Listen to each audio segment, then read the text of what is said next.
same year, believe it or not, we were a Title I school, which is great because there are federal funds you get if you're a Title I school. We got the top 2 Title I schools out of 514 for closing the achievement gap.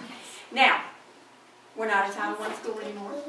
I think our performance is just so high, and we rank up with schools that are not Title I schools. Even though our poverty is high, we have really good student achievement.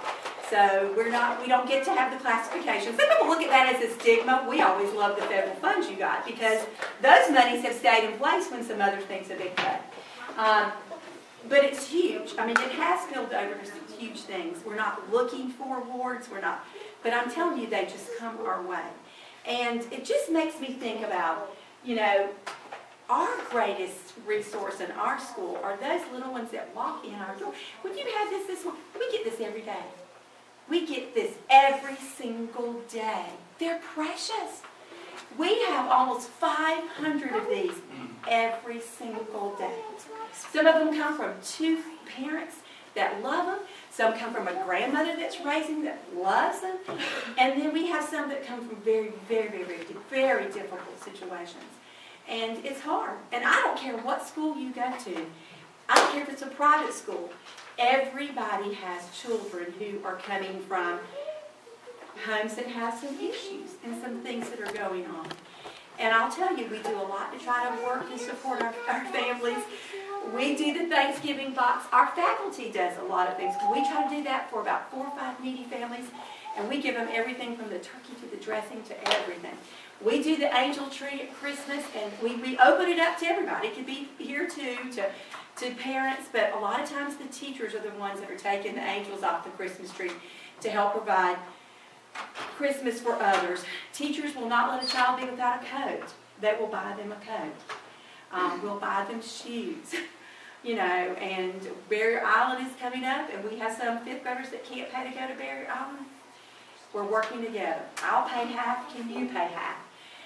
Because a lot of this, I'm still putting children through college, a child through college. And it is a sacrifice, but it is our mission field.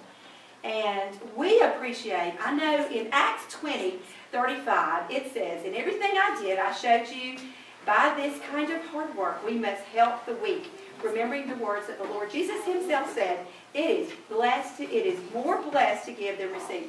And you know how true that is. When you give of yourself, it just blesses. I know it blesses me in such special ways.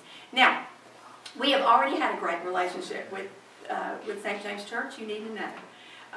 In the years past, we have had it.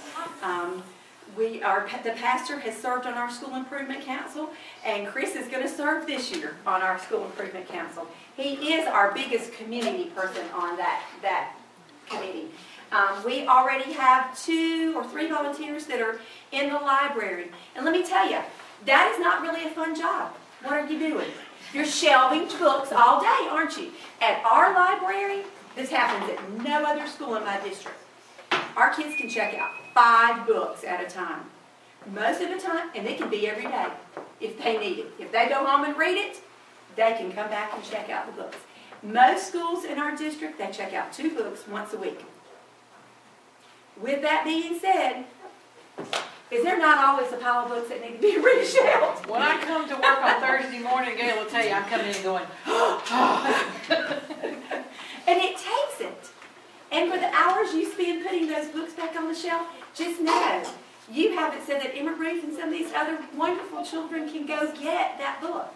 If it weren't on the shelf, back on the shelf. But every Thursday morning she's singing A, B, C. Florida. Amy and Will and Steve Rockman came over last year, and it was their idea. They sat down and said, what can we do? Chris has already done the same thing. What can we do? And you know what? We are your neighbor. You're our neighbor. And any way that you think we can give back to you, we want to do that. We did share a bullhorn, didn't we? She needed a bullhorn yesterday, and she borrowed that. Anything we have, we want to share. And just know that. We have 3 that are going to be tutoring beginning probably next week or the week after next. are going to be tutoring specific children that really are not getting the help at home and just need the help at school to be their help at home. You've provided school supplies. And I will tell you, and I told Chris this too, I said, let me tell you when we really didn't have a whole lot of help this year. We've had a couple of businesses that have picked us up. This year we didn't have that. But we've kind of been okay because our teachers will use their $285 they get to buy supplies for kids. They use it for children. They don't use it for themselves. At their teaching supplies. They use it for kids, which I love.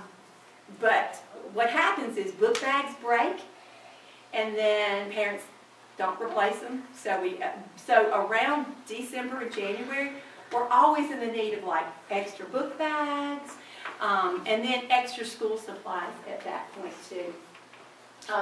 The other thing that we talked about that I love is my faculty. Most of them are good Christian women and men, but you know what? They still need that support from us. And that's what I try to be for them, their cheerleader. So in any way, and it doesn't have to be, I mean, even a thought in their box. And Chris and I talked about this. Just somebody knowing that somebody else is thinking about them and appreciates what they do every single day.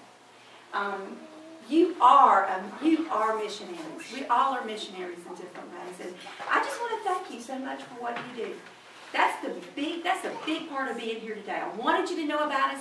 I wanted you to know about our arch focus. I wanted you to know it's such a great place for children. Listen, if I had another one, and I'm way too old to have another one, but if I had another one, I would not hesitate to put my child there.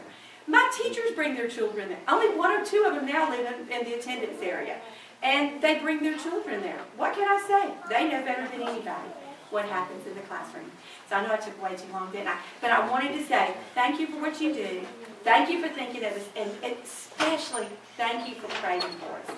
If I had to ask the number one thing that I would appreciate you doing for us, pray for me. I need it every day. You know, pray for our faculty. And just thank you so much for what you do for not only our school, but other ways that you help your neighbors. Thank you for this.